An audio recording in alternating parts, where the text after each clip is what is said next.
जय जगन्नाथ सांग मैंने welcome back to my YouTube channel. तो आज इवनिंग रे बस इच्छा लगे कौन खाइबा हम तो एत जन अच्छु कौन सब करके खाईपर। तो मुझे भाविली घरे आम तो मैक्रोनी पड़ी ताको बनईदवा आज कि गोटे तो देसी स्टाइल जहाँ भी प्रिपरेशन करी से देखूँ जहाँ जहाँ अवेलेबल भी अच्छी से ही बनई बस पियाज टमाटो ही नहीं एक्सट्रा किसी भी नहीं आग ताको मु बॉयल कर पानी रे तापर से बस आड कर तेल रे पियाज पियाज टिके ब्राउन कलर हवा जाए है तादेह मुझे पकईदेली आम टमाटो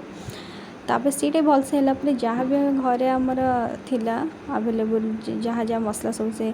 धनिया पाउडर हो जीरा पाउडर हो चिकेन मसला जहाँ भी सब था पकईकी बस गोटे भलसे गोटे ये बनाया होगला मसला यहाँ हेबा भितर आम बस खटी मारूँ बसिक गेम खेलुलू लूडो खेलु मसला बस फाइनाली कषि आसला पूरा पूरी भलसे एबे बस तादेह लुण जहाँ भी स्वाद अनुसार पकेबे तापर पुणी थे आपको मिक्स करूँ तेल छाड़ा जाए केमती से जाए करुवे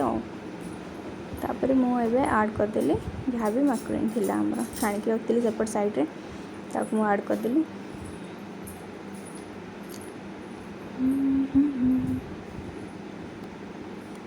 भलसे एबे पूरा गोड़े देवी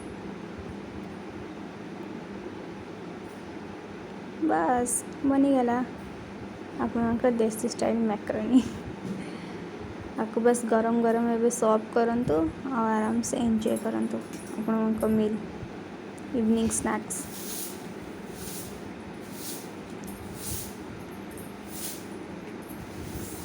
सॉस और चिली सॉस यहाँ आपण इच्छा जब आड करेंगे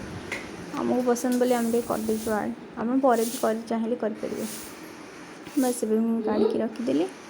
आम मैंने बस जाऊँ खाइबा आपण मैंने यहाँ घरे निहाती बनातु केमती लगे मत कमेंट सेक्शन में भूलें जनवाक।